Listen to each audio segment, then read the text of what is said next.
All right, let's get to the last film in the franchise, and then we'll get to Unfriended. Let's get to Blair Witch, which came out in 2016, directed by Adam Wingard, who went on to do Godzilla vs. Kong. He also did The Guest, You're Next, and Death Note, the live action film. Stars James Allen McCune, Callie Hernandez, Corbin Reed, Brandon Scott, Wes Robinson, Valerie Curry. And the synopsis is: after discovering a video showing what he believes to be his vanished sister Heather, James and a group of friends head to the forest believed to be inhabited by the Blair Witch. This one was a first watch for me. I watched all three of these in a row the other night. I really like Adam Wingard for the most part. A lot of his movies I'm big fans of, and I typically will watch whatever he does at this point. When this one came out, I had no real attachment to Blair Witch. It had been years since I had seen the first one, and I put it out of my brain until just recently. As a sequel, it's really not too bad. I don't think it's nearly as bad as a lot of people make it out to be, but I also don't think it's amazing. It's one of Wingard's lesser movies, in my opinion.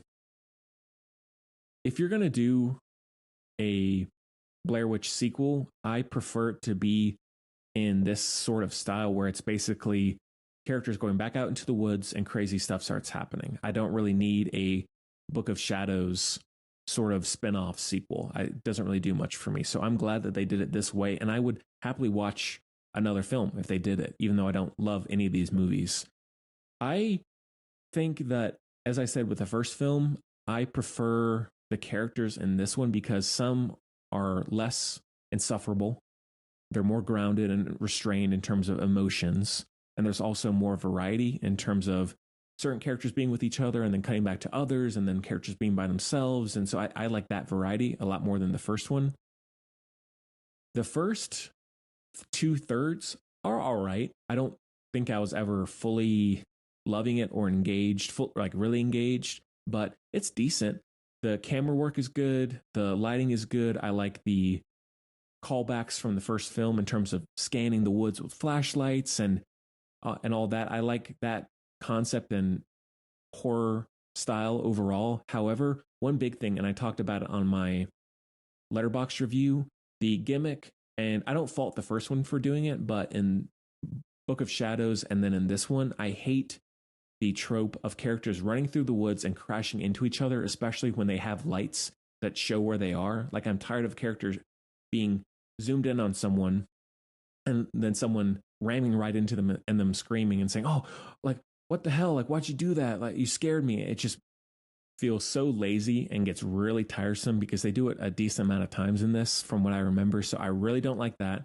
Feels very shallow and repetitive.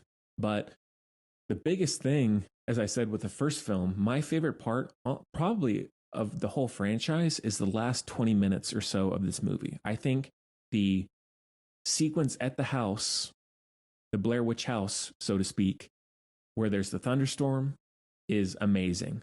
The characters moving through the house, up the stairs, scanning the room, scanning the hallways. I don't mind also that you see the witch a little bit in this. Some people hate that. I don't really get the hate for that. I think it's done pretty well, and it's not super in your face. It's all from reflections and little shadows and glimpses. I really like that and how it's done. And so the last 20 minutes, I was fully in for this movie. I was on the edge of my seat. I had chills. I was really enjoying it. And I wish that that part had started sooner, because the look of the house, the look of the thunderstorm in terms of the rain coming in, the flash of lights, the wind, the creaking of the house, and then the sequence towards the end of it where the girl is thrown into that tunnel and she has to crawl through and throw the flashlight in front of her, and she ends up getting stuck and freaks out and then has to go back up into the house. And then there's the final sequence of her trying to not look at the witch and seeing her through the reflection in the camera, or the rear view of the camera, whatever you want to call it. I think all that stuff is really intense. Some of the most enjoyable horror sequences, handheld, found footage horror filmmaking that I've seen in a while. And it's not enough to make the movie amazing or a masterpiece or anywhere close to being better than the first one, but that filmmaking in that last 20 minutes, awesome. Could not praise it enough. But before that, the characters, they're okay. I don't mind that they're not super likable for the most part. I like the idea of the brother of Heather being in the sequel. It's not just a random group of kids going and saying, hey, let's explore. It's all right, I want to go find my sister. And then I like the emotional aspect of that towards the end, where that is more of a motivation for him to go into the house later. It's like, all right, no, I hear my sister screaming or calling for me, even though obviously we know it's not. I want to go in there, as opposed to, hey, let's go explore the house. What could we find? I think all that stuff works. The twists of who is, I don't know what you want to call it, sabotaging them in some ways, I really like that. The sequence where the guy is earlier on in the movie is running through the woods and the tree falls on him. So they're all really good parts. I don't love the thing with the girl's foot injury. I think that's a little lame in terms of all the stuff you could do with witchcraft and taboo and all that stuff in terms of horror imagery and ideas. The foot injury is a little lame and not very interesting. So that would be a detractor for me. But the overall filmmaking, the direction is good. There are times where it's too shaky, people are grabbing it and it's flying all over the place in terms of where you're looking. And it got to the point at times where I could not even tell what was happening. And like, oh, whoa, like what happened there? I was thinking, what actually just happened? I did not see it. And so it's not perfect in terms of that, but still pretty solid. It is worth watching. And you don't even really have to have seen the first one to understand this one. I think you could go in and really get the overall understanding of why they're going in there again and get into the style and the concept. So that in some ways is what makes a good sequel. So yeah, not an amazing movie, one that I might go back and rewatch and might like a little bit more. And that's probably going to be the case with the first one as well. It ended on a great high note. Can't say that enough. Love those last 20 minutes. So creepy, so unsettling, great imagery, great lighting, great camera work, editing, all that stuff I was a big fan of.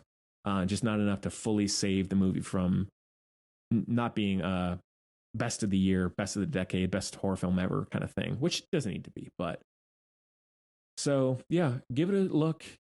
There are much worse movies out there. I don't think it's as bad as a lot of people say. As I mentioned, it's not amazing, but was better than I expected. And I am in some ways looking forward to going back and rewatching it sometime down the road. So that one is a 3.5 out of 5.